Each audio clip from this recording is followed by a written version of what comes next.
सबको जय मसीह की और प्रभु यीशु मसीह को महिमा मिले। आज के दिन के लिए प्रभु ने एक बार फिर आज इकट्ठे होकर के प्रभु की इबादत करने के लिए जहाँ पर आने का अवसर दिया, उसके लिए हम प्रभु को धन्यवाद करते हैं। कितने लोग विश्वास करते हैं कि प्रभु यीशु की उपस्थिति हमारे बीच में है? हालेलुया, आमीन। सचमुच वो भला परमेश्वर, उसकी दया, उसकी करुणा हमारे ऊपर बहुत पावरफुल तरीके के साथ आज है, और मैं विश्वास करता हूँ कि वो परमेश्वर हमारी जिंदगियों में काम करेगा, हमारी लाइफ में काम करेगा, और हम बढ़ते जाएंगे प्रभु यीशु मसीह की सामर्थ्य में, उसके अभिषेक में। लास्ट संडे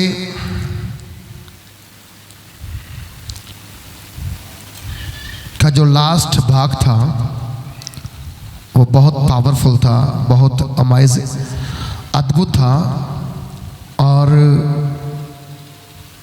ऐसा अनॉइंटिंग मैंने भी पहली बार देखा है अपनी मिनिस्ट्री के अंदर। जो लास्ट संडे का आखिरी भाग था, परमेश्वर की उपस्थिति हमारे बीच में, हमारे साथ है, और हम आशा करते हैं कि आज भी वह परमेश्वर हमारे बीच में है और हमारे लिए काम करेगा।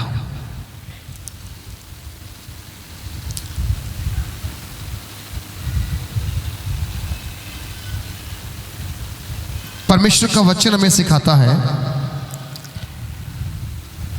कि हमारे जिंदगी के अंदर परमेश्वर का होना कितना महत्वपूर्ण है।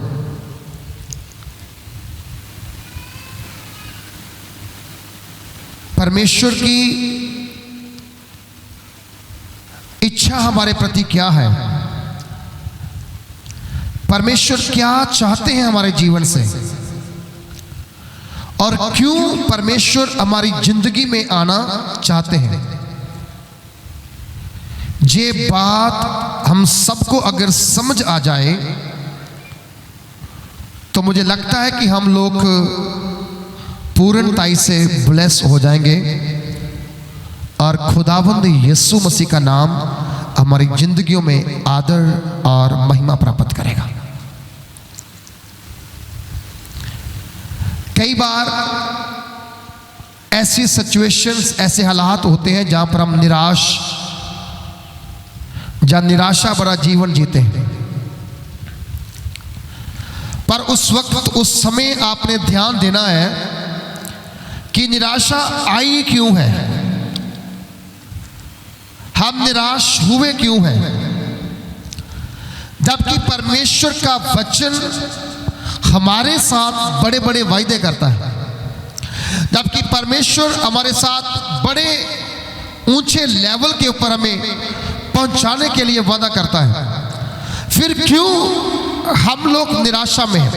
फिर क्यों हम लोग निराशा भरा जीवन जीते हैं?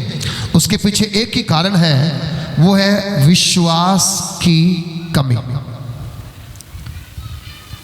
विश्वास की कमी।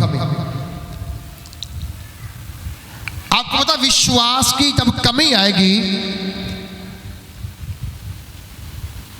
ऑटोमेटिकली आप निराशा का जीवन जीना शुरू करेंगे, और जब विश्वास आपका स्ट्रांग होगा, आपका मजबूत होगा,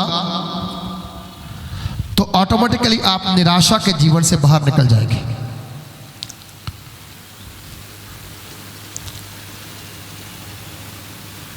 क्योंकि वचन हमें इस प्रकार से सिखाता है कि निराश जीवन परमेश्वर की ओर से नहीं है।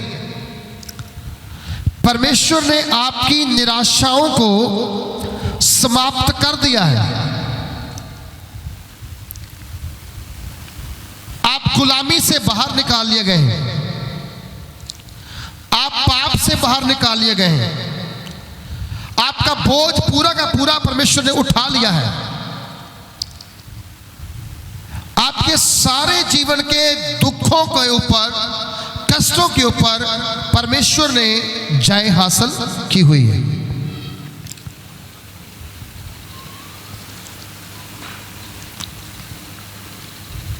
कई बार हमारे जीवन के अंदर जुना नबी का स्वभाव होता है, जुना प्रॉफिट। जुना कौन था? परमेश्वर का अभिषिक्त, परमेश्वर का भविष्यवक्ता था, नबी था वो। और वो नबी जो परमेश्वर की ओर से मिलने वाले मैसेज को सुनता और उसे पूरा करने वाला था। लेकिन एक समय ऐसा आया, एक काम उसे जगह जो बहुत कठिन था, बहुत टफ था, और उस काम को करने के लिए परमेश्वर ने उसे आज्ञा दी कि चल उठ और तू नैनवे शहर को जा। नैनवे शहर में क्या था? नैनवे शहर के अंदर गंदगी थी, पाप था, अपराध था, अनाज्ञाकारी थी। लोग परमेश्वर से अपना मुंह फेर चुके थे, लोग परमेश्वर की इच्छाओं पर चलना छोड़ चुके थे। लोग सिर्फ और सिर्फ अपने मन की सुननी और मन की करना चाहते थे।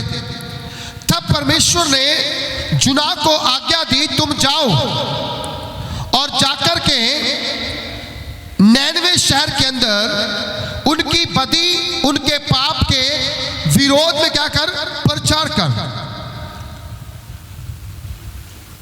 और जुना ने इनकार तो नहीं किया, परंतु मन में सोच लिया कि मैं जाऊंगा नहीं।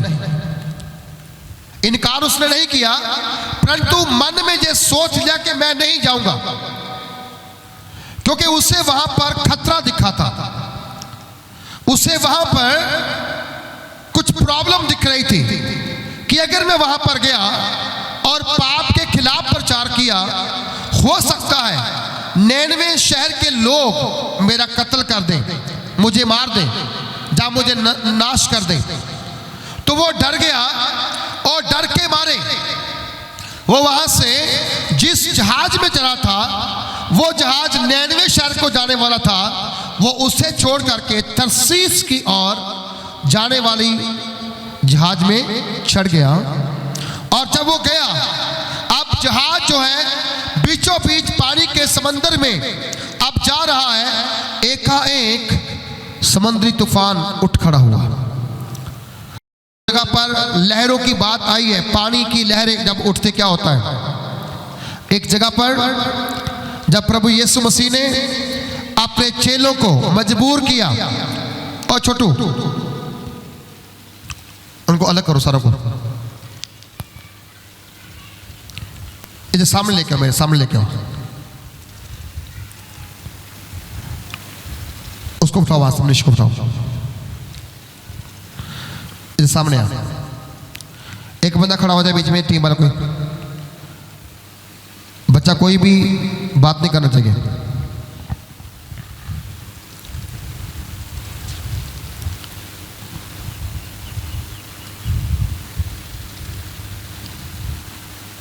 हालेलुया।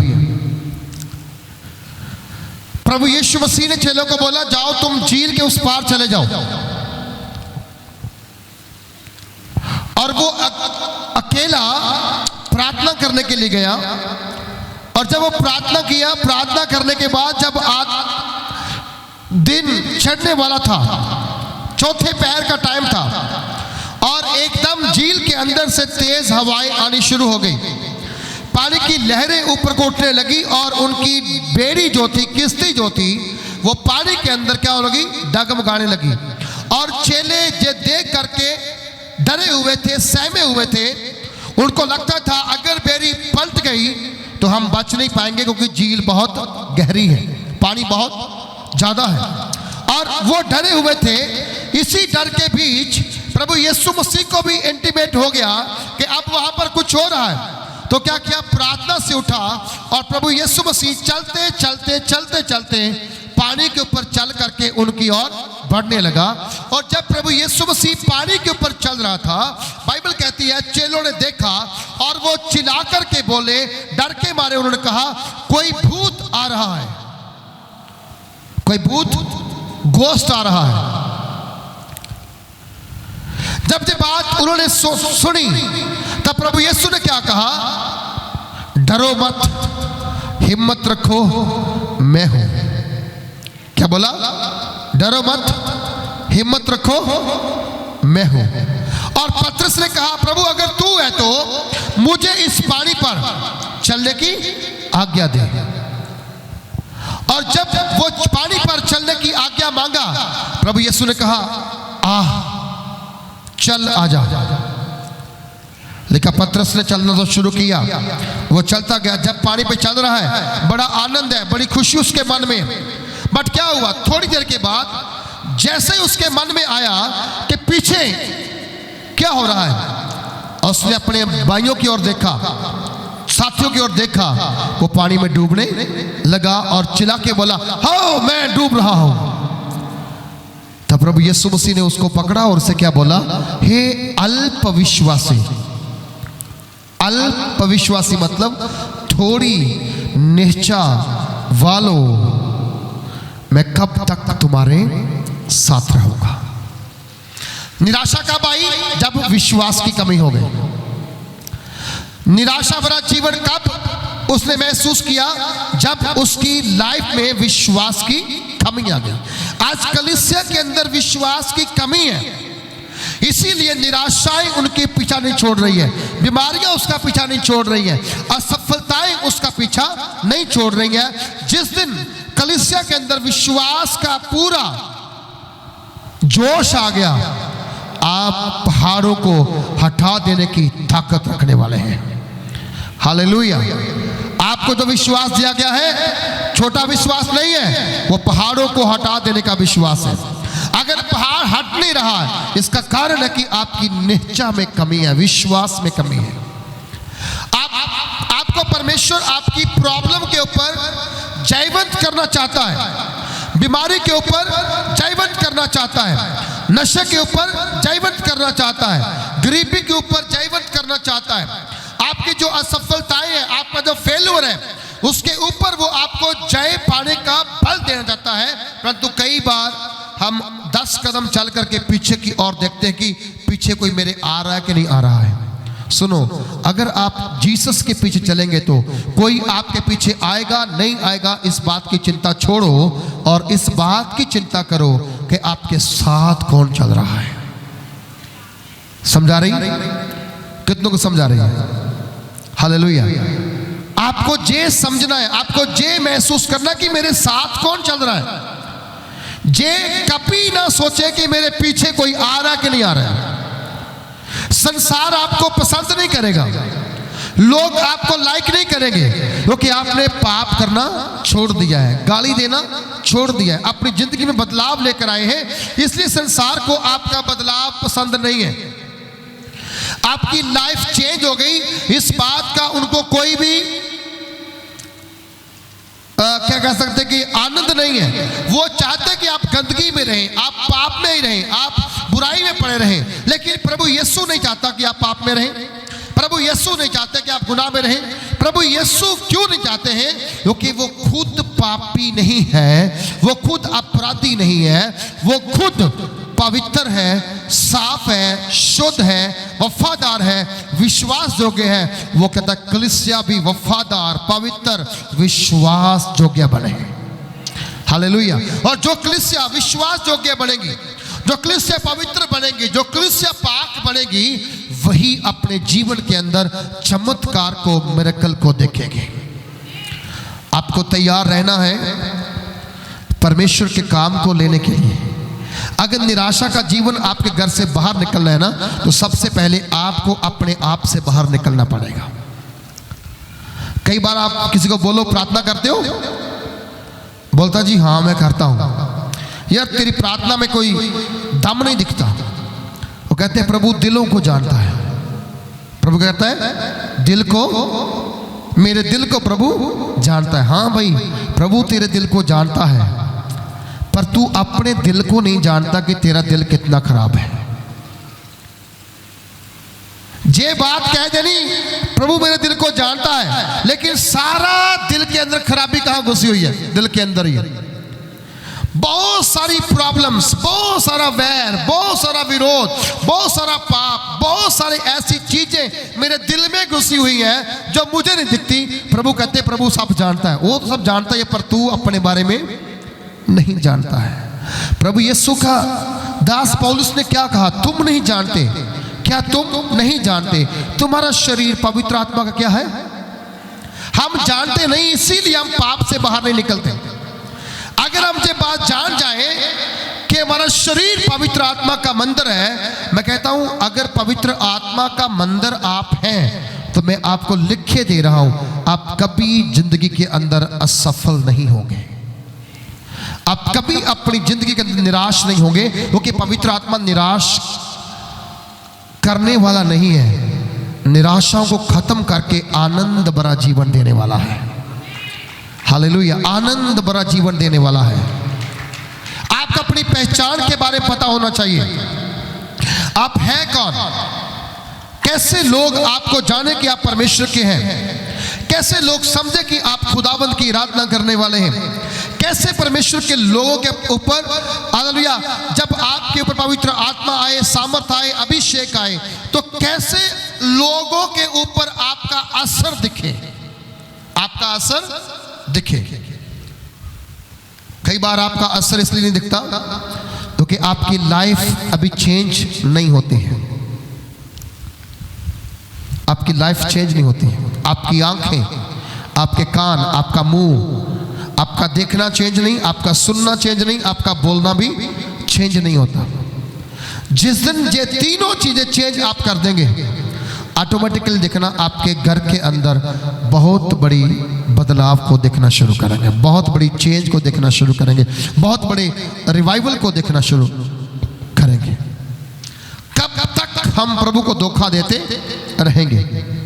इंसान को धोखा देंगे शायद पता ना चले, प्रभु को धोखा देंगे एक क्षण में उसके पास रिपोर्ट पहुंच जाती है। आइए मिलकर के एक वर्ष को निकालेंगे। यशायाह नबी की किताब, उसका 61 चैप्टर्स, 61 अध्याय, और उसकी 9 आयत के अंदर एक बहुत प्यारा वर्ड लिखा गया है। आपकी पहचान के ऊपर, आपके जीवन के ऊपर एक वर्ड लिखा गया है। यशायाह नबी 61 अध्याय, उसकी 9 आयत। उनका वंश जाति जाति में और उनकी संतान देश देश के लोगों के बीच प्रसिद्ध हो गई, यानी मशहूर हो गई, फेमस हो गई। कितनों को ये वचन मिला है? आप अपना वचन आप खुद पढ़िए, ऊंची आवाज से पढ़िए। जिनके पास वो अपना वचन ऊंची आवाज, जितनी ऊंची आवाज आप पढ़ सकते पढ़िए।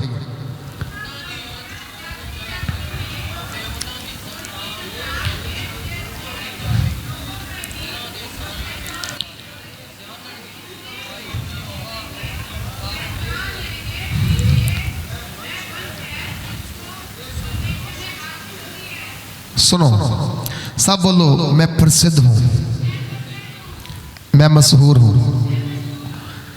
अब किस काम में मशहूर है ये आप समझते हैं?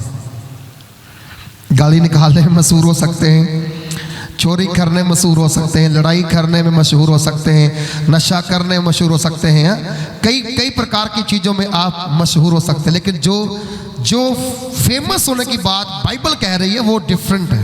वो क्या है? अलग है। यशायाह नबी उठ प्रकाशमान होने के बाद कलीसिया को तेजस्वी करते हुए उनको एक बात कह रहे हैं कि मैं यहोवा के उनका वंश, यानी कि उनकी संतान, किनकी संतान? जो परमेश्वर का भय मानते और उसके मार्गों पे चलते और उसकी आज्ञाओं की पालना करते और सच्चाई के साथ अपने काम को करते हैं, उनकी वंश, उनकी संतान जाति जाति में और देश देश में क्या होगी? प्रसिद्ध होगी। आप कितने धन्य, कितने मुबारक लोग हैं कि परमेश्वर आपकी संतान को बड़े ऊंचा एक दर्शन दिखा रहा है कि आप प्रसिद्ध होने वाले लोग हैं, आप फेमस होने वाले लोग हैं। आपने कभी देखा होगा, अगर टीवी देखते हैं तो उसके ऊपर ऐड बहुत चलती है, अलग अलग प्रोडक्ट की, अलग अलग कंपनियों की। अगर आप यूट्यूब खोले तो उसके ऊपर भी ऐड चलती है, क्योंकि जो प्रोडक्ट कंपनी ने मशहूर करना है वो उसके ऊपर कीमत लगाते हैं, पैसा लगाते हैं उसको दुनिया में मशहूर करने के लिए, फेमस करने के लिए। अब परमेश्वर के पुत्र यीशु मसीह ने आपको फेमस करने के लिए क्या किया? सबसे पहली बात, उसने स्वर्ग को छोड़ा और धरती पर आया। दूसरी बात, उसने आप लोगों को बचाने के लिए सबसे पहले प्रचार किया, मन फिराओ, पाप को छोड़ो और मेरे पास आओ, क्योंकि स्वर्ग का राज नेड़े आया। वो स्वर्ग से आया था और स्वर्ग का प्रचार किया, और प्रभु यीशु ने कहा जो स्वर्ग से आया है वही स्वर्ग की बात कर सकता है। जो स्वर्ग से नहीं आया वो स्वर्ग के बारे में पढ़ सकता है, लेकिन उसके बारे में पूरी क्लैरिफिकेशन नहीं दे सकता है। प्रभु यीशु के पास स्वर्ग के बारे में सारी पूरी प्रॉपर कंप्लीट जानकारी है, कंप्लीट जानकारी। मालूम क्यों? क्योंकि वो इसलिए क्योंकि वो स्वर्ग का मालिक है। बोलो क्या है वो स्वर्ग का? वो स्वर्ग का वासी है, वो स्वर्ग का अधिकारी है, और उसके बारे में कहा गया है स्वर्ग उसका सिंहासन है और पृथ्वी उसके पैरों की चौकी है। तो वो इससे ज्यादा क्लैरिफिकेशन कोई और आपको स्वर्ग के बारे में दे नहीं सकता सिवाय प्रभु यीशु मसीह के। सो इसीलिए बाइबल लिखा गया है कि प्रभु यीशु के दास यशायाह नबी हजारों साल पहले, ये वो यशायाह है जिसने प्रभु यीशु मसीह की जन्म की भविष्यवाणी की, मरने की भविष्यवाणी की, कलीसिया की भविष्यवाणी की, किस प्रकार से आपके पाप धुल सकते हैं उसकी भविष्यवाणी की, क्यों परमेश्वर आपकी प्रार्थना नहीं सुनता है इसके बारे में भविष्यवाणी की। इट मीन्स यशायाह नबी की जो किताब है लगभग ये वो किताब है जिसे कहते हैं कि बाइबल, मिनी बाइबल, छोटी बाइबल। इसकी 66 अध्याय हैं, बाइबल की 66 किताबें हैं। तो यशायाह नबी की किताब को सब लोग कहते हैं कि ये मिनी बाइबल है, और इसके अंदर सारी बाइबल का निचोड़ दिया गया है। और इसी अध्याय के अंदर वो आपकी संतान को और आपको एक महत्वपूर्ण बात बोल रहा है। कैसे पूरा हो पाएगा? आज्ञाकारी करने के कारण, वचन की स्टडी लेने के कारण, वचन को सीखने के कारण, वचन को मानने के कारण। आज बहुत लोगों के पास बाइबल तो है लेकिन खोलते नहीं है। एक बार एक पास्टर जी विदेश में रहते थे, गोरा पास्टर। उसका एक विश्वासी था जो अक्सर विदेश से आता और वापस जाता। अब की बार जब विदेश से वो वापस आए तो पास्टर ने अपनी वाइफ को बोला चलो, वो सिस्टर घर पे वापस आए हैं विदेश से, चलो हम जा करके उनको मिल करके आते और प्रार्थना करके आते हैं। दोनों चले गए और वो सिस्टर आए, उसने पास्टर जी को चाय पानी पिलाया, बहुत कुछ बातें की। उसके बाद वो क्या क्या लेकर आई विदेश से सारी चीज़ें उसने बतानी शुरू की। लेकिन वहाँ पर एक घड़ी थी जो बहुत सुंदर थी, और वो घड़ी देख करके पास्टर ने एक प्लान किया। अब जब सारी चीज़ें वहाँ से हटा ली गई तो घड़ी जो थी वो पास्टर जी ने उठा करके अपने हाथ में रख ली। अब सिस्टर उठ के अंदर चले गए। बाइबल के अंदर पास्टर जी ने वो घड़ी छुपा के रख दी। घड़ी उसके अंदर छिपी हुई है, और पास्टर जी ने प्रार्थना किया, अपने घर में चले गए। सेकंड डे जब वो सिस्टर उठी, उसने अपनी घड़ी ढूंढनी चाहिए, घड़ी नहीं मिल पा रही। उसके मन में क्या आया? पास्टर ने चोरी की है, पास्टर क्या किया? चोरी की है, मेरी कीमती वाली घड़ी उठा करके अपने घर में ले गया है। अब मैं कैसे उससे बात करूं, कैसे उससे पूछूं कि मेरी घड़ी तेरे पास है, मेरी घड़ी मुझे वापस करके जा। वो ये बात में पड़ा हुआ है, सोच रही है, इतने में उसका टाइम पूरा होता है, महीना निकल जाता है, वो पूछती नहीं है, चर्च में जाती है लेकिन बात नहीं करती। उसको लगता है कि यार मैं क्या करूं, पास्टर मुझसे क्या बोलेगा। वो घड़ी के बारे में चिंतित है, महंगी वाली है, पर वो पास्टर को ये भी नहीं कह सकती कि आपने चोरी कर ली है। तब जब उसके वापस जाने का समय आया, उसने फिर पास्टर कॉल की, पास्टर जी आओ हमारे घर में प्रार्थना करके जाओ, मैंने वापस जाना है। जब वो इस बार आए तो उन्होंने चाय नहीं पिलाया, पानी नहीं पिलाया, बैठ के सामने कहा, पास्टर जी आपने मेरी घड़ी क्यों चुराई? आप मुझसे मांगते तो मैं आपको दे देता। पास्टर जी चुप और मन ही मन में मुस्कुरा रहे थे। उसके चेहरे पे मुस्कुराहट आई और वो लेडी बोली, आप मुस्कुरा रहे हैं, मैं आपके ऊपर चोरी का इल्जाम लगा रही हूं। बोला आप सही कह रहे हैं, मैंने आपकी घड़ी चुराई है, लेकिन वो मेरे घर में नहीं गई, तेरे घर पड़ी हुई है। बोले कहां पे? बोला अपनी बाइबल उठा और इसे खोल। जब खोला तो बाइबल के अंदर सेंटर में घड़ी पड़ी हुई थी। लेडी हैरान हो गई। उसने बोला आपने ऐसा क्यों किया? बोला मैंने ऐसा इसलिए किया कि मैं देखूं कि तुम घर में बाइबल पढ़ते हो कि नहीं पढ़ते। ऐसा ही है ना, हमारे सबके घर में बाइबल है जरूर, हम पढ़ते बिल्कुल नहीं है। चालाकी की पास्टर जी ने, पर कैसे की? सुधारने के लिए। तब उसके बाद उस बहन ने बोला, सॉरी पास्टर, मेरे मन में बहुत बुरे बुरे ख्याल आ रहे थे आपके प्रति, और जहां तक मैंने कहा था कि मैं पुलिस कंप्लेन करूंगी अगर आप ना माने तो, पर असल में चोर मैं हूं, क्योंकि मैंने परमेश्वर के वचनों को कभी खोला ही नहीं, कभी देखा ही नहीं। आप कैसे निराशाओं से बाहर निकल सकते हैं? आप कैसे परमेश्वर के बातों को पूरा कर सकते हैं अपने जीवन के अंदर, यदि आपके अंदर परमेश्वर के लिए 10 मिनट आधा घंटा परमेश्वर का वचन पढ़ने के लिए टाइम नहीं है? तो शायद बहुतों को आज ये वर्ष का पता चला होगा कि ये वर्ष कोई लिखी हुई है कि मेरी संतान, मेरी अंश जो है प्रसिद्ध होगी जाति जाति में, देश देश में। बहुतों को ये नहीं पता होगा कहां लिखा है कि मैं तुम्हें पृथ्वी की सारी जातियों से ऊंचा करूंगा। बहुतों को यही नहीं पता होगा कहां लिखा है मैं तेरे रोटी और पानी पर आशीष दूंगा और तेरे अंदर से बीमारियां बाहर निकाल दूंगा। ओके, वचन पढ़ते नहीं। बोलो वचन पढ़ते नहीं। पढ़ना होगा। बाइबल को समझ लीजिए, आपके पास फोन है ना, आप इसे फोन समझ लो। बहुतों के पास फोन है और फोन के ऊपर तो उनका मन नहीं अकता है, लेकिन बाइबल्स पढ़ने के लिए 10 मिनट के बाद ही आभासियाँ आनी शुरू हो जाती हैं, आंखें धुंधली पड़ जाती हैं, दिख नहीं रहा है। फोन को रात भर देखो, कुछ नहीं होता। सुनो ध्यान से मेरी बात, बाइबल क्या कह रही है। अगर आपने प्रसिद्ध होना है, अगर आपने मशहूर होना है, तो क्या करना होगा? परमेश्वर के कलाम को पढ़ना होगा। बाइबल आपके हाथ में होनी चाहिए। जे आपका हथियार है, जे आपकी तलवार है। यदि जे आपके हाथ में नहीं है तो किसी फायदा का आपका जहां पर आने का कोई फायदा नहीं है।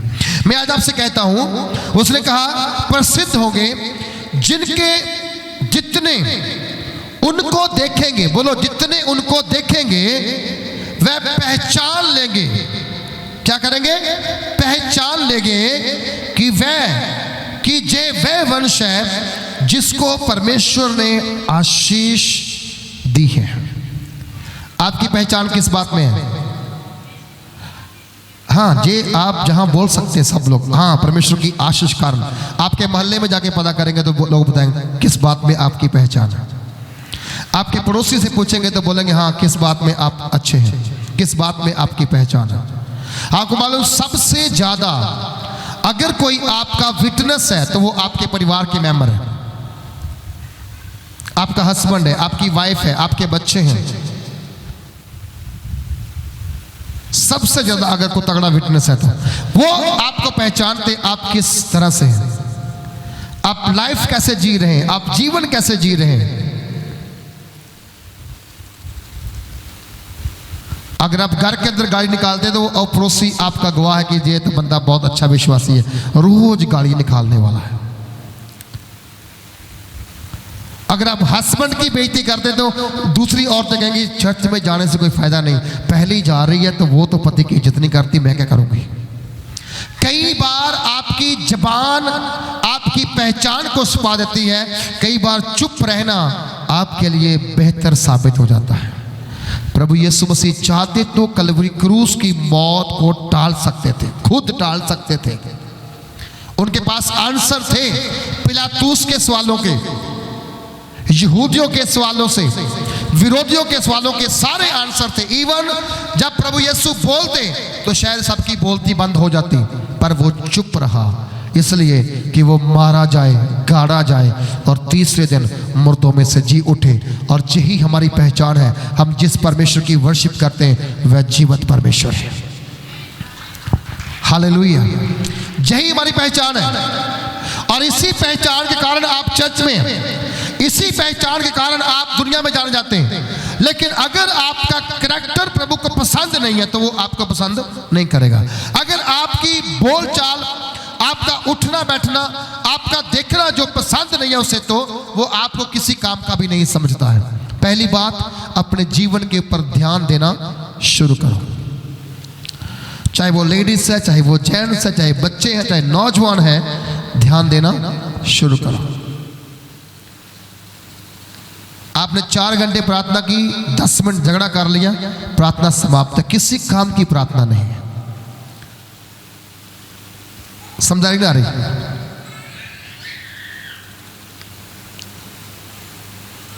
आपने पूरा महीना उपवास किया, खाना नहीं खाया, वचन पढ़ा, प्रार्थना की, आराधना की, एक सन में हस्बैंड से झगड़ा कर लिया, क्या फायदा हुआ उसका?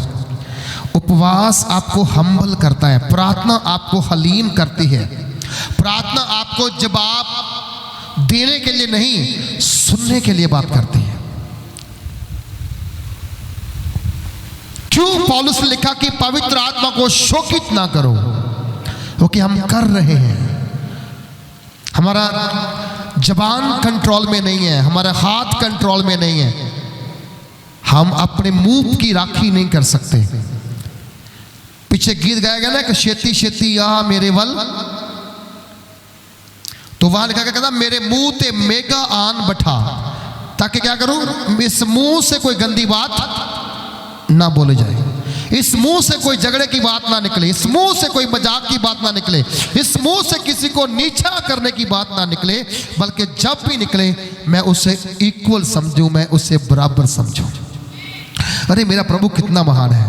वो कहता जब मैं बारिश डालता हूँ, मैं नहीं कहता हूँ कि वो पापी है उसके ऊपर नहीं जानी चाहिए, मेरे बच्चे धर्मी है इसके ऊपर ही आए, नहीं, वो बारिश डालता है धर्मियों पर भी पापियों पर भी। वो सूरज रहता है धर्मियों पर भी पापियों पर भी। कई बार कुछ लोगों से मेरी बात होती रहती है,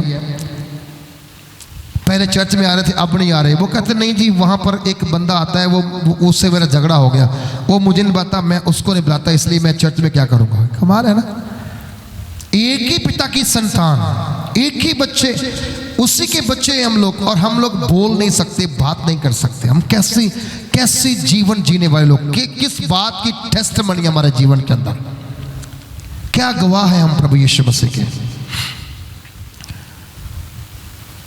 प्रभु यीशु ने कहा जुना नबी से बड़ा कोई निशान नहीं है। क्यों? क्योंकि जुना नबी परमेश्वर का भविष्यवक्ता था, उसके मुंह में भविष्यवाणी थी, भविष्यवाणी करता था, पूरी होती थी, लेकिन लाइफ के अंदर अनआज्ञाकारी थी। क्या हो गया? वो असफल हो गया।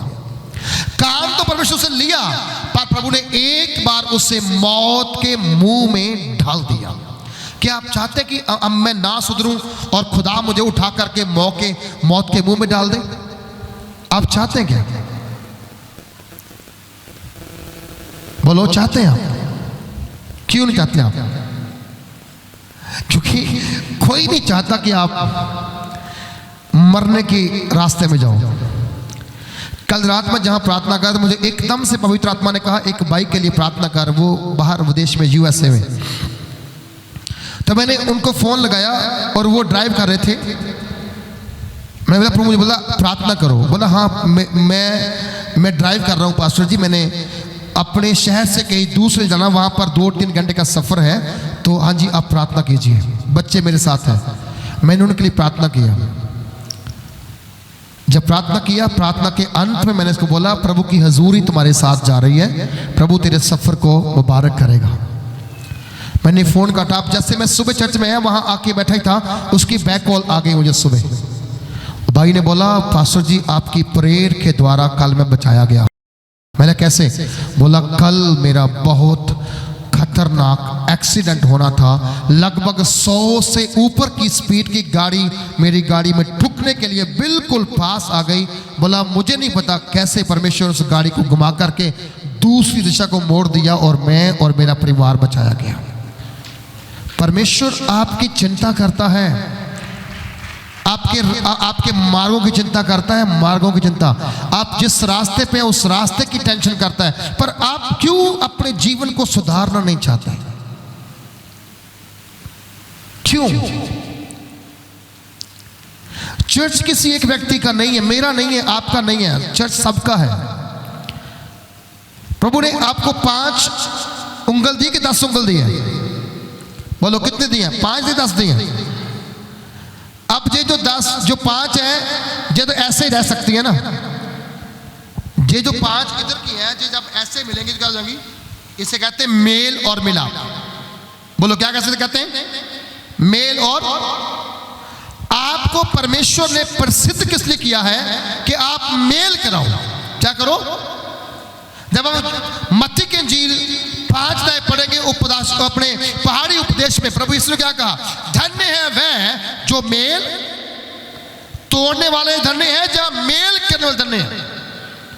अगर आप मेल कराएंगे, कल को परमेश्वर आपके परिवार में अगर मान ले खुदा ना करे कुछ गड़बड़ होती है, कुछ अनबन होती है आपके बच्चों के जीवन के अंदर, तो टूटते हैं। परमेश्वर आपके बच्चों को जोड़ेगा अगर आपने किसी को जोड़ा होगा तो।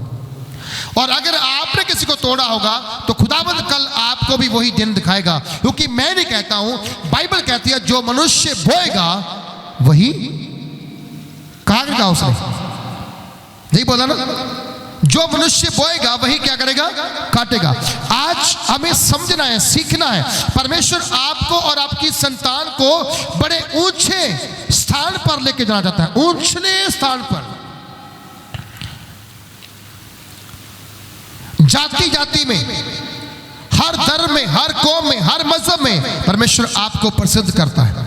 हर देश के अंदर, बोलो हर, हिंदुस्तान में नहीं, पंजाब में नहीं, पंजाब के बाहर, देश के बाहर, हिंदुस्तान के बाहर, पाकिस्तान में, नेपाल में, बांग्लादेश में, भूटान में, यूएसए में, कनाडा में, हर एक दुनिया के देश में परमेश्वर आपको प्रसिद्ध करना चाहता है।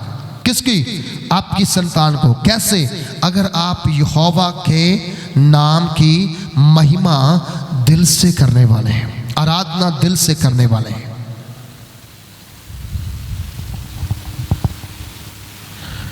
झूठ नहीं बोलना कभी प्रभु के सामने। सच्ची आराधना आप 10 मिनट करो, दैट्स व्हाट, वो सही है।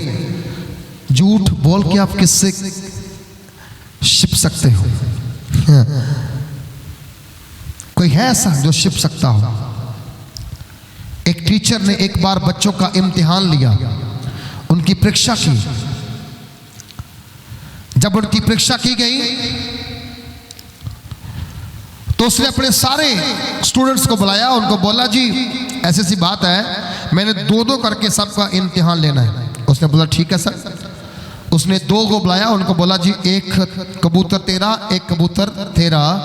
अब इन कबूतर को तूने मार के लेके आना है,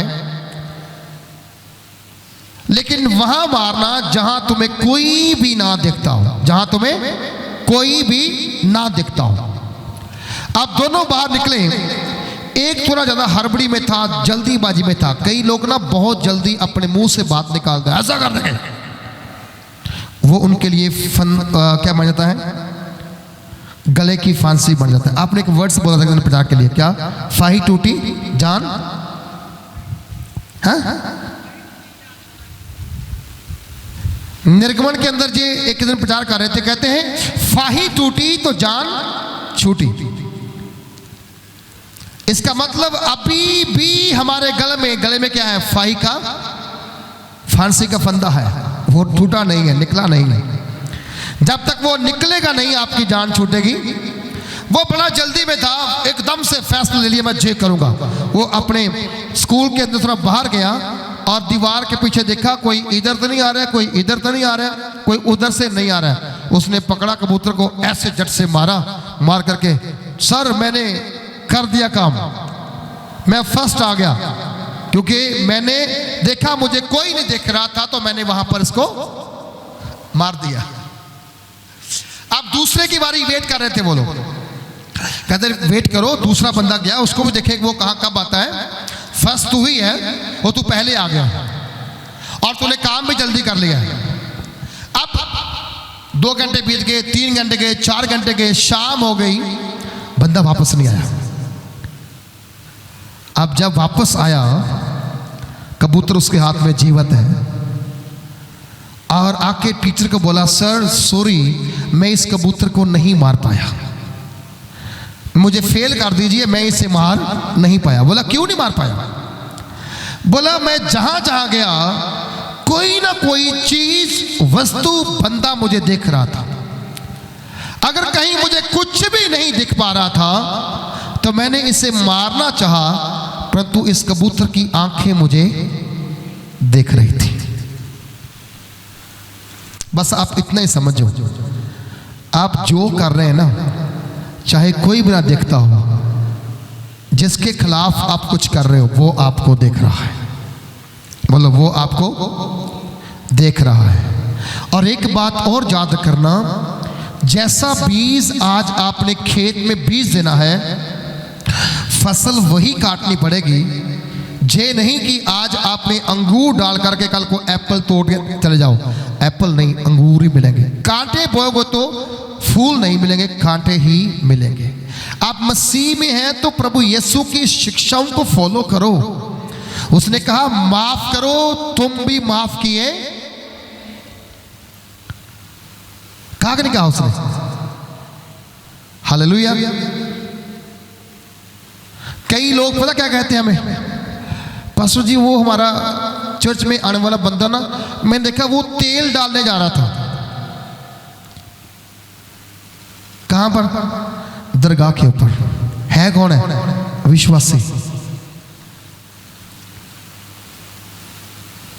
वो लैन में लग के प्रसाद खा रहा था। है कौन है? विश्वासी।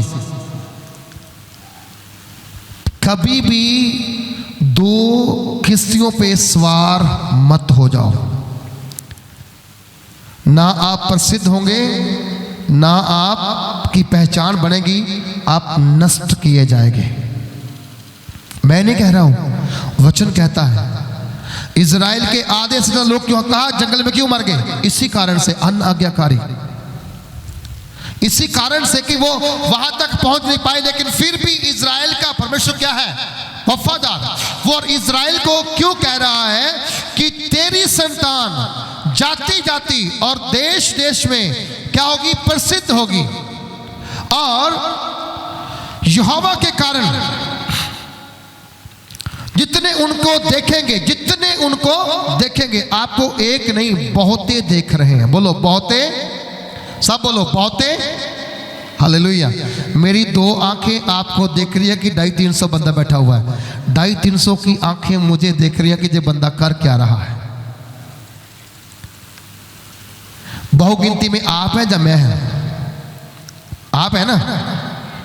है कि नहीं है? मैं तो देखता हूं कि हाँ यार ये भाई साहब बैठे हैं ना, ये सही नहीं है, मैं तो इसको देख रहा हूं। लेकिन आप सारे मुझे देख रहे हो, मैं सही नहीं हूं। आप सही गलत का फैसला नहीं कर सकते क्योंकि आप जज नहीं हैं। बोलो, आप जज नहीं हैं। जज ऊपर बैठा है और उसकी आंख से कोई बच नहीं सकता है। उसने जिसकी और एक बार अपनी आंख ऐसे खोली ना, उसके बाद कोई उसकी आंख से इधर उधर नहीं हो सकता है। आपकी आंखें दुधला सकती हैं, उसकी आंखें दुधलाती भी। वो आप तो सो सकते, वो सोता भी नहीं, वो उंगलाता भी नहीं, वो टकटकी लगा के आपको देखता रहता है। जमाना भी देख रहा है, परमेश्वर भी देख रहा है। कहता जितने उनको देखेंगे क्या हो जाएंगे, वह पहचान लेंगे। सब बोलो क्या करेंगे, वो पहचान लेंगे। आप देखिए जुना पहचान नहीं पाया परमेश्वर को, बोला 99 को जाओ, बोलता मैं तरसीस को जाऊंगा। उसने कहा तरसीस सही नहीं है, तू 99 को जा। नहीं, मैं तरसीस को जाऊंगा। आज कलीसिया कहती है नहीं नहीं डांस नहीं करना, प्रभु कहता है नहीं नहीं मैं डांस करूंगा, कौन रोकेगा मुझे। एक छोटी टेस्ट में बोल रहा हूं, इंग्लैंड का छोटा बच्चा है, उसकी उम्र 10 साल के करीब होगी। एक दिन आशीष ने मेरी उससे बात करवाई। उसने कान में ना वो डाली हुई थी बालियां दोनों में। मैंने उससे बोला बेटा, बोला हाँ जी, ये हमारी पहचान नहीं है। बोला मम्मा ने लेके दिया। मैं किसी ने भी लेके दे हो बेटा, ये हमारी पहचान, अगर आप इसे नहीं उतारेंगे परमेश्वर ब्लेस नहीं करेगा। मैंने उससे बोला, मैंने उसे इंग्लिश में बोला कि ये गुलामी का साइन है जो आप डाल के बैठे हैं, इसे उतारोगे अभी। उसने फोन छोड़ दिया, चला गया। मैं कहा इसने उतारना नहीं है, ये निकल गया। क्योंकि बाहर के बच्चे हैं, कौन सी बात मानते हैं, जहां की नहीं मानते वहां तो बहुत दूर की बात है। मेरे सामने बैठे हुए हैं, इनको कहूं तो कुछ ये उधर उतार के इधर से उतार के जहां डाल लेंगे, बाहर जाके फिर डाल लेंगे। तो वो गया, उसने अपनी बालियां उतार करके मम्मी को दे दी। आप उन्हें घर में एक पार्टी आई, एक बड़ा फंक्शन आया, उसकी मम्मी बोलती चलो डालो बालियां बेटा। मम्मा नहीं डालूंगा। क्यों? इंडी पापा ने कहा है अगर तू डालेगा तुझे ब्लेसिंग नहीं मिलेगी। उसके डैडी ने बोला डालो बालियां, बोलता नहीं डालूंगा। क्यों? इंडी पापा ने बोला है अगर डालेगा तो आशीष नहीं मिलेगी। उस बच्चे ने डालियां ही नहीं। उसकी माम, उसका डैडी उससे बोलता रहा, लेकिन उसने बोला नहीं डालना। इसका मतलब है कि अगर मैंने कुछ उसको सिखाया, इसके पीछे कोई बड़ी योजना परमेश्वर की है। जहां बच्चे वो डाल के चूड़ी, मैंने कितनों को बोला उतार दो, सब कहते उतार देंगे। वो इधर से निकाल करके पीछे रखते हैं, चर्च में जाकर फिर डाल देते हैं। मन में क्यों? अन आज्ञाकारी जुना के अंदर यही था। तरसीस को जाना उसको अच्छा लगा, 99 जाना क्या लगा? बुरा लगा। मैंने कल बोला एक व्यक्ति जिसके अंदर 99 का स्वभाव है ना, सॉरी जुना का स्वभाव है, जिसके अंदर आज भी जुना जिंदा है, वो बंदा कभी सफल नहीं हो सकता। उसका परिवार कभी बचाया नहीं जाएगा जिसके स्वभाव के अंदर आज भी जुना बसा हुआ है। जुना कोई बुरा बंदा नहीं था, नबी था, पर उसके स्वभाव क्या था? अनाज्ञाकारी करना।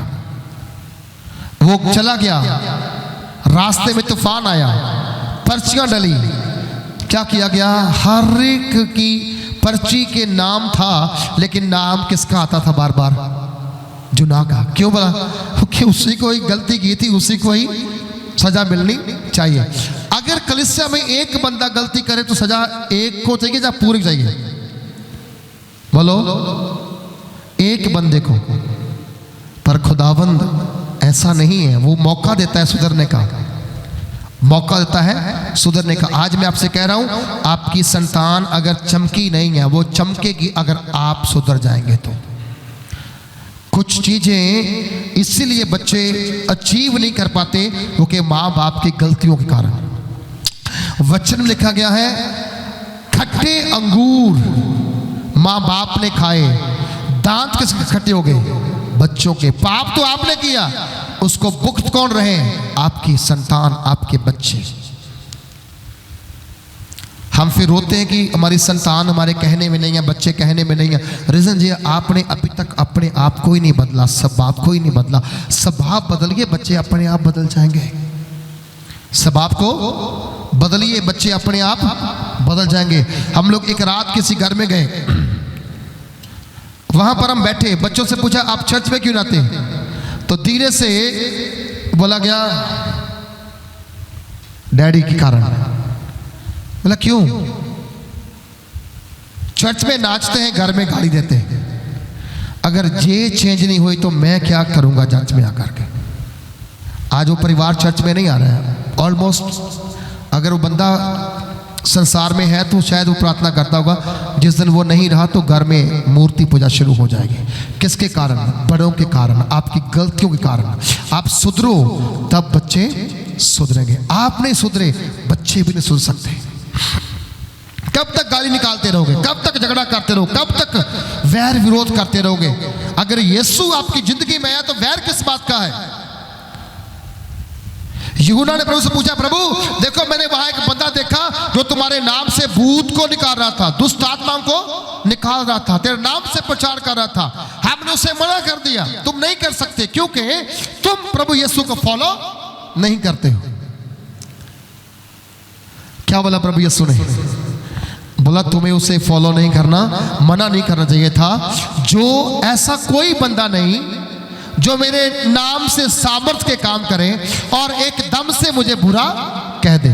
लेकिन बहुतों के कारण लोग प्रभु यीशु की निंदा करते हैं, विश्वासियों के कारण, मसीहों के कारण, क्योंकि उनकी लैंग्वेज, उनकी बॉडी लैंग्वेज, उनका देखना, उनका बैठना, उनका उठना, उनका बात करना।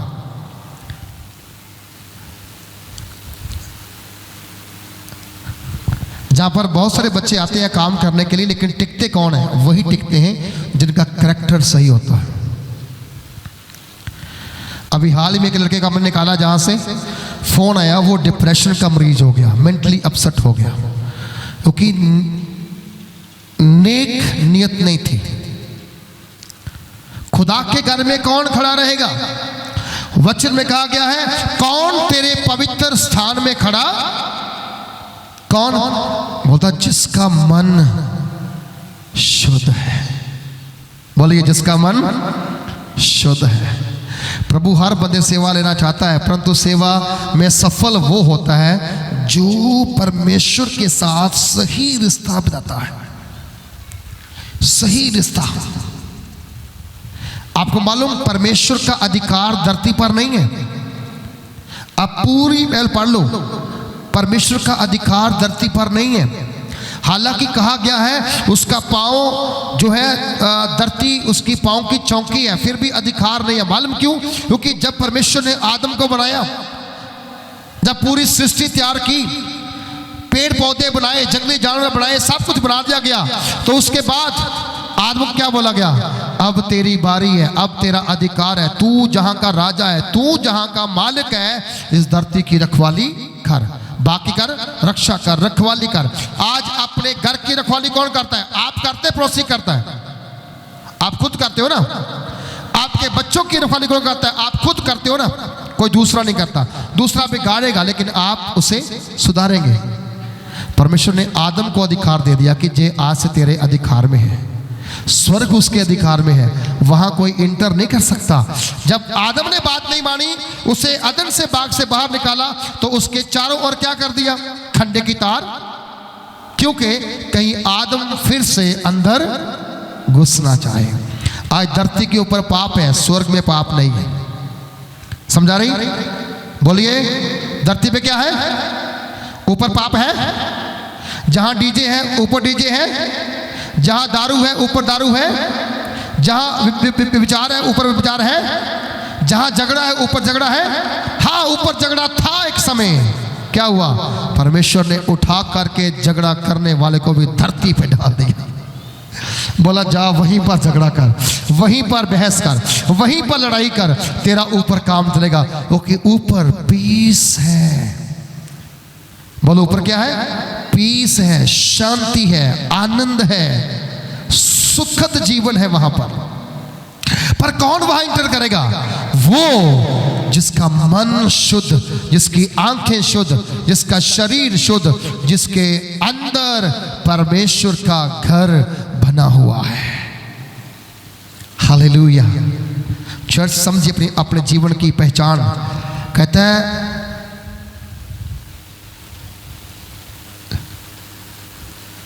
जितने उनको देखेंगे, बोलो जितने उनको, सब बोलो जितने उनको, सब आपको देख रहे हैं, सब मुझे भी देख रहे हैं।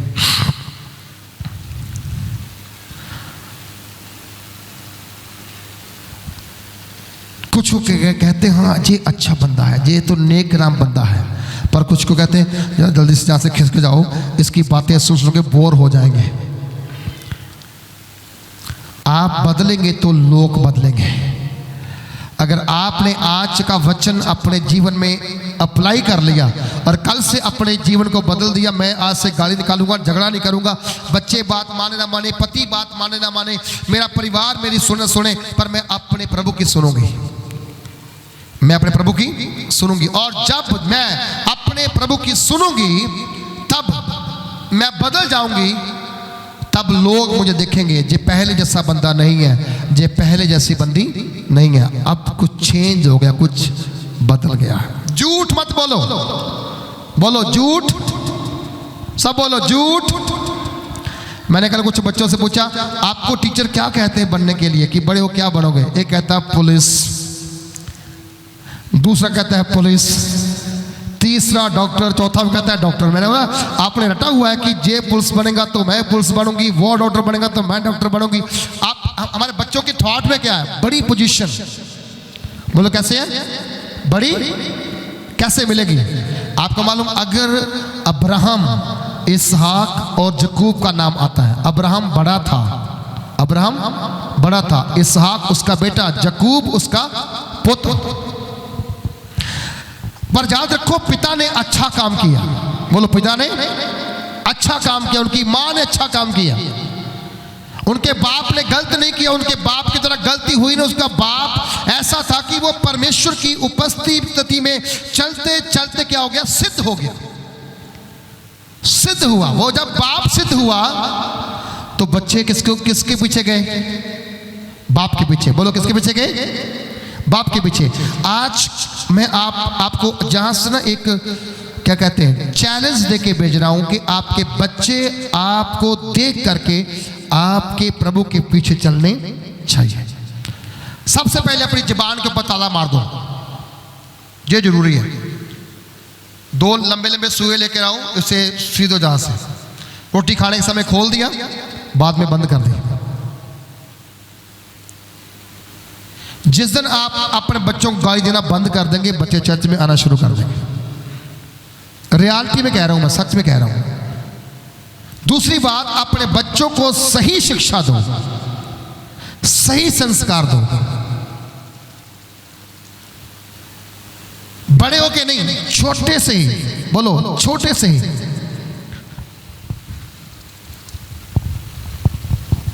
मुझे आशीष ने काम दिया, बोला एक काम करना पापा, मैं नहीं कर पाया। मैंने कुछ लोगों से बात की, हो पाएगा? बोलते जी नहीं हो पाएगा, 2 नंबर बन सकता है। मतलब मैंने नहीं बनाना। उसे एक सर्टिफिकेट चाहिए था क्रिकेट कोच का। वो जिस कॉलेज में काम करता है, जॉब करता है, उस कॉलेज में एक क्रिकेट कोच की जॉब थी, जो तो जे क्रिकेट खेलने वाला था। बोला मुझे बना के दो, पैसे लगते लगा दो। मेरा 2 नंबर में तो नहीं बनाऊंगा। मैंने उसे बोला नहीं बन रहा है। अब इनको उन्होंने फोन कर बोला प्रभु ने मुझे क्रिकेट कोच की जॉब के साथ भी सिलेक्ट कर दिया, विदाउट सर्टिफिकेट के, विदाउट हालेलुया किसी डॉक्यूमेंट्स के। अगर आपकी नीयत साफ है तो परमेश्वर आपकी भलाई करेगा। अगर आपकी नीयत खराब है तो परमेश्वर आपके साथ की हुई भलाई को भी खराब कर देगा। नीयत को साफ कीजिए। नीयतां जिन्हां दियां सच्चियां रब उन्हां नूं मिलदा, तो जिन्हां रब मिल गया फिर उन्हां नूं रहना की है? उन्हां नूं सब कुछ मिल, बोलो सब कुछ मिल, बोलिए सब कुछ मिल जाना है। बोलो हालेलुया। आप परमेश्वर की वाचा को फॉलो करो। हम टेस्टमेंट सुन रहे थे ना कि वो कह रहे चिक्कड़ वाला घर था, टीना वाला घर था बेचारों का। सामने पीछे घर था, आगे टीने थी, उसी के अंदर बकरियां बांधती, उसी के अंदर वॉशरूम है, उसी के अंदर ही उनका किचन भी था। आज जाके देखो ਸਬਰ ਦੇ ਨਾਲ ਚਲਦੇ ਜਾਓ ਤੇ ਆਪਣੇ ਆਪ ਉੱਤੇ ਕੰਟਰੋਲ ਕਰਨਾ ਸਿੱਖੋ। ਆਪਣੇ ਆਪ ਉੱਤੇ कंट्रोल करना सीखो। एवं ना कहो कि शायद अपने बत्ती फ्री करती है चलो मेरी जबान भी फ्री, मैं भी फ्री हो गया, जो मर्जी करी जावा। सरकार ने कली बत्ती फ्री की है, तुहानू फ्री नहीं किया, तुहानू उन्हें गुलाम ही रखा होया है। मैं आपसे कह रहा हूँ, अगर आपकी पहचान गलत है तो उसे सही करने की कोशिश करो। बोलो सही करने की, सब बोलो सही करने की। कितने लोग आज के बाद अपने पड़ोसी से प्यार करेंगे? शाबाश। मैं पूछूंगा आपके पड़ोसियों को, ऐसा कोई गांव नहीं जो जिनके पड़ोसी मुझे नहीं जानते, सब लोग जानते हैं। हालेलुया। हर गांव के लोग मुझे अच्छी तरह से जानते हैं। मेरी अच्छाई को भी जानते होंगे, मेरी कमी को भी जानते होंगे। कमी मेरी ये है कि किसी ने कुछ गलत करने को बोला होगा, मैंने किया नहीं होगा, वो मेरे खिलाफ होगा। जैसे एक बंदा मेरे पास आया पिछले दिनों में, लुबाना सिंह, कहता जी एक सर्टिफिकेट भेजना है बाहर बना के फ्रांस, मेरा बच्चा पक्का होना है, बोलो कितने पैसे लेने हैं, वो जरूरी है। मैंने क्या लिखना क्या है? ये लिख दो कि उसने बैप्टिज्म लिया हुआ है। मैंने बोला मैं लिख ही नहीं सकता। क्यों? उसने लिया ही नहीं है। बोला 50,000 देंगे। मैं क्या 50 लाख भी दो, नहीं लिखे देंगे। किसी और चर्च में गया, 5,000 में लिखवा के आ गया। 5,000 में जो काम 50 ने नहीं किया वो 5 ने कर दिया। मुझे मिला, बोला मेरा काम हो गया। मैंने कैसे? बोला मैं चर्च में गया था, वहां से 5,000 में हो गया, मैं आपको 50 दे रहा था। मेरा मुझे 50 नहीं चाहिए, मुझे खुदावंद के सामने झूठ बोल करके मरना नहीं है भैया, सच बोल के अच्छा है। हालेलुया। आपको बता रहा हूं कि वो कहता जितने उनको देखेंगे क्या करेंगे? पहचान लेंगे कि वे वंश है जिनको परमेश्वर ने आशीष दी है। बोलो आमीन। आप क्यों बुलाए गए हो? आशीष के वारिस होने के लिए। बोलो क्या हो? क्यों बुलाए गए हो? आशीष के वारिस होने के लिए। आशीष है आपके जीवन में? बोलो आशीष है आपके जीवन में? आप वारिस हो उसके, इसलिए आपके जीवन में आशीष है। अब इस आशीष को 100 गुना हमने बढ़ाना है, कम नहीं करना। बोलो आशीष को 100 गुना कम नहीं करना। तो क्या करना होगा? पहली बात, जुनाह का सबाब अपने घर से बाहर निकालो, अपनी फैमिली से बाहर निकालो, अपने जीवन से बाहर निकालो। बार बार आज्ञा ना तोड़ो, बार बार अन्य आज्ञाकारी ना करो। अगर एक बार बोला आज से दारू पीना बंद है, इसका मतलब बंद ही है, फिर पीना नहीं है। एक भाई के घर में खाना खाने के लिए बोला मैं तेरे घर में खाना खाना है भाई, और उसकी वाइफ ने बोला जिस दिन से आपने खाना खाया मेरे पति ने दारू पीना छोड़ दिया।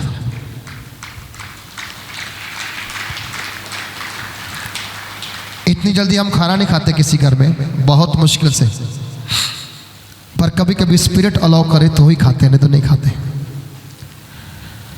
हमारे घर में बहुत खाना है, आप भी खाने के लिए आओ, खत्म नहीं होगा। लेकिन हम वो खाएंगे जिस दिन प्रभु का आत्मा अगुवाई करेगा।